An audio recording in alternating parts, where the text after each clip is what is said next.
Yo, what's good, everybody? GZTV. We had regular season NBA on tonight, and you know what that means. It is time to recap it. I'm sorry if my camera doesn't focus. I actually really like my... Very blurry. Okay. It's not focusing. Okay, something's wrong with the camera.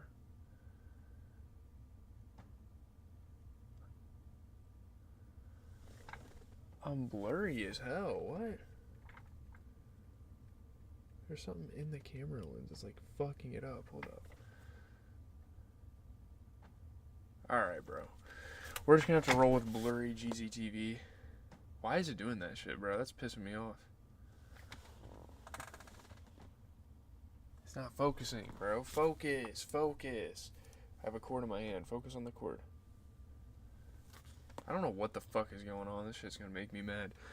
Can't be having this on the streams. Okay, focus for a moment. Okay, actually looks pretty good. It keeps going in and out though. Sorry, focusing too much on my technical difficulties. But it's GZTV. We are here with Thursday, February 13th. This is the last day of regular season games until next Wednesday, actually. So damn near a week off for all the NBA players. Well, some of them will be going to All-Star Weekend and competing in various competitions and whatnot for the fans. But a lot of teams are going to be off. The only game I'm not talking about today is Thunder Timberwolves. The other games are actually really dope, so I didn't really get to watch most of them. And by the way, I'm fucking exhausted, so I don't even know if I'm going to get to editing tonight. Dude, this camera. Motherfucker, man. Why's the fucking camera doing this? Something is fucked up about my camera right now. Is it not plugged in properly? What the fuck? I might have to... It just goes back to being blurry. Like, what am I looking at right now? Chief. Okay. We're going to get into it, though. We're going to first start with the Warriors versus the Rockets. It focuses, and then it goes out of focus. That's pissing me off right now. Like, legit, deadass. But Steph Curry scores 27 points to lead the Warriors to a 7-point win over the Rockets. Obviously, great scoring night for Steph Curry. And the Rockets tried to come back late in this game. Kind of had a little surge there, and just didn't work out. So... they get it going. Great effort for Steph Curry to kind of try to lead this franchise forward and kind of have a stable season. Again, this isn't really a team that I hold in high regards. It's not really a team that I see winning a championship. It's because of my hair. Is it actually because of my hair? Or no, it could be the lighting that's like really fucking with it.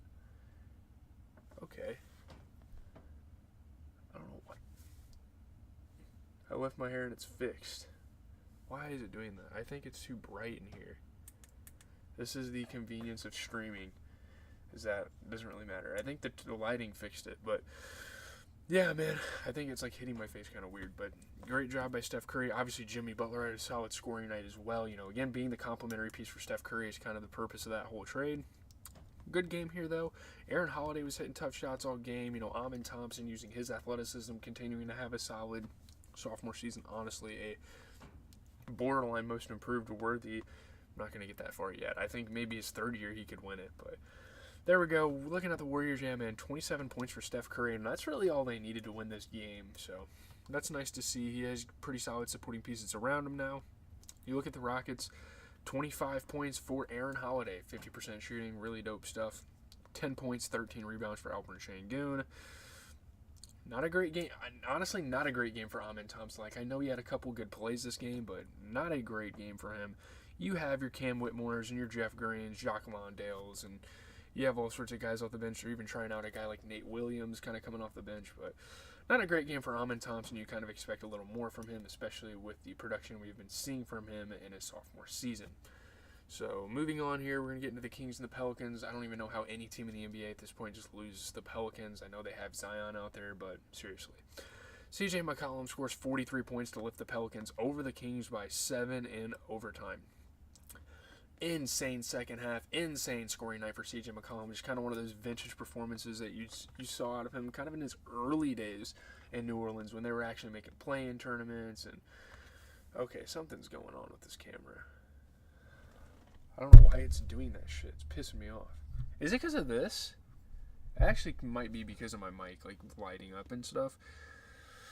Yeah, man. The New Orleans Pelicans snapped a 10-game losing streak. This is a very much losing franchise, so no surprise there. They get the victory. Awesome stuff. Great game for CJ McCollum. Just burying the Kings defense all game, just hitting shot after shot after shot. Great ball movement to find guys open. I think this team played really well together this game. Good game here. Yeah, man, CJ McCollum was just at him all night. And obviously, you look at the Kings. I think the Kings actually played a really good basketball game. It's just the Pelicans outplayed them. I mean, you get Domantas Sabonis, 22 points, 28 rebounds, shooting 50% from three. You get a 20-point performance for DeMar DeRozan, albeit not the greatest shooting splits. 32 points and 10 assists for Zach LaVine, who shot 50%, already being that efficient scorer that he was for the Bulls, making his presence known in Sacramento. 24 points from Malik Monk, who shot 33% from three. I guess it just comes down to the bench. And, guys like Jake LaRavia just got kind of moved to Sacramento, so he's trying to adjust to it a little bit. So you can kind of give him a break here. Obviously, again, the Pelicans played a pretty good basketball game. I mean, 43 points for CJ McCollum. The guy shot 64%. He's incredible. 18 points, 11 assists for Trey Murphy as well. So those two pieces kind of came together. Again, Trey Murphy, not the greatest shooting splits, but helped him get it done for sure. Moving on into the next game, we have the Heat and the Mavs. After that, we will talk Clippers Jazz, and that is going to do it for the next couple of days. I might have some fun and talk about the All-Star games. Maybe. We'll see. But Dante Exum scores 27 points to lead the undermanned, undersized Mavs past the Heat. They win by 5. And, man, this is awesome. This brings back some dope memories. Why is it doing it? Is it because I'm wearing a white shirt? Oh, my God. Get a hold of yourself, dude.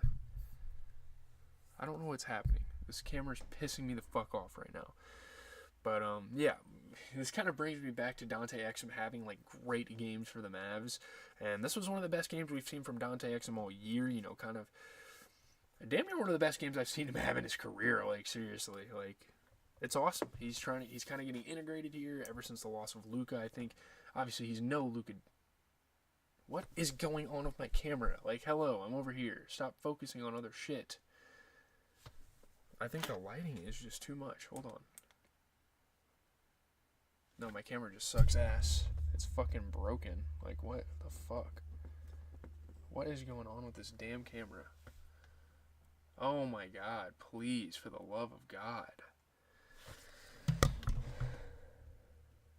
What the fuck? Stop blurring, bro. Being annoying as fuck. God. I cannot have this all weekend, bro. I just can't. But Mavs hang on. Obviously, Tyler Hero tried to tie the game. It came up short. Khalil Ware, he's just super athletic. He dunks on people. He puts on a show, so that's awesome to see. Really fun game here, though. Max Christie, very tough offense. He plays very tough on both sides of the ball. Again, a very good acquisition here for the Mavs. Yeah, Tyler Hero, again, he was making it tough on them. He's a fucking amazing scorer in the league right now. He put up 40 points while shooting 50%. That is incredible. And obviously, you get Kyle Anderson. I told you guys he was going to be a solid role player, and what did he do? 15 points, 10 rebounds, shot 60%. I'm telling you, he's going to be a good rotational piece for this team. But you have Davion Mitchell in the starting lineup, and I don't hate Davion Mitchell, but as an offensive player, he just doesn't give you what you need. You have the Alec Burks and the Nikola Jovic's and the Duncan Robinsons. You have guys like that off the bench, and yeah, they are missing Andrew Wiggins, but still, I don't think Davion Mitchell's a guy that you want to see in the starting lineup at all. So there you have it. You look at the Mavs, you get a 27-point performance. Great game for Dante Exum. Made both of his threes this game, so that's what they needed. They were obviously very underprepared, but they came out. Dude, I'm going to have to. Fuck. Why is it doing this shit, bro? It's pissing me off. Fuck. I think, is it the light in the background? I don't know. I'm going to have to change my setup throughout the weekend, but we can move on here. We can move on to the Clippers and Jazz and kind of call it a video. I'm sorry I keep ranting about the tech, but Norman Powell scores 41 points. James Harden has 32 to rally the Clippers to a 4-point overtime victory over the Jazz. And I know they probably shouldn't go to overtime against a team like the Jazz, but still, they excelled. They played really good basketball. Norman Powell having one of the best games he's had all season. James Harden had a fantastic scoring night. And, man, I just really love those two pairing up in L.A. L.A. is one of the more underrated teams in the league, I think. Now, again, I don't think they're title contenders. Don't be surprised if they make a little push. You never know, man. They lift them in an overtime victory, so that's awesome. clutch overtime buckets, clutch again and again for Norman Powell. That's kind of what he's been making a name for as in the NBA. Again, really good game. Svi Mykhailiuk, guys kind of trying to step up for the Jazz recently. They've been playing really good basketball. Like John Collins plays really well on both sides of the ball. Kyle Filipowski gets through defense, and he's starting to figure out his way offensively. Yeah, the Clippers, though, 32 points, 10 rebounds. How are you beating a team like this? 41 points for Norman Powell, who shot 50%. Absolutely incredible. Yeah, man. They're tough. Those two are tough together. You look at the Jazz, you get a 20-point game for Lauri Markkanen, who shot 33% from 3, 50% overall. 20 points, 10 rebounds, great game for Kyle Filipowski, 50% three-point shooting, 67% overall. Again, you have guys like Svi Mykhailiuk. I respect him. He's been in the league for a while, kind of become a journeyman at this point. But he cannot be in your starting lineup. You have Keontae George, you have Bryce Sensabaugh, you have some solid bench pieces. Even a guy like Johnny Juzang and, Svi Mykhailiuk, I don't think he really should be starting on this team. So that's going to do it. I'm not even going to, preview the games for Wednesday because there's no point. It's literally 6 days from now. But, you have Team Shaq against Team Candace, then you have Team Kenny, and then against Team Chuck. And that's going to be a first team to 40 thing, untimed. Going to be kind of like a pickup basketball game, and then they play a championship at 9. So that'll be pretty cool. It'll be an interesting setup. I'll definitely be watching All-Star Break just because I don't have any other sports to watch. I'll also be streaming, so make sure you check me out over there. GZTV Live on Twitch, all lowercase. I was going to make the switch to Kick, but dude, we're going to have to fix this weekend. This is not okay. I don't know what's going on. Why is it blurry? What are we looking at here? Again, is it because I'm wearing a white shirt? Is it because the lighting is dog shit?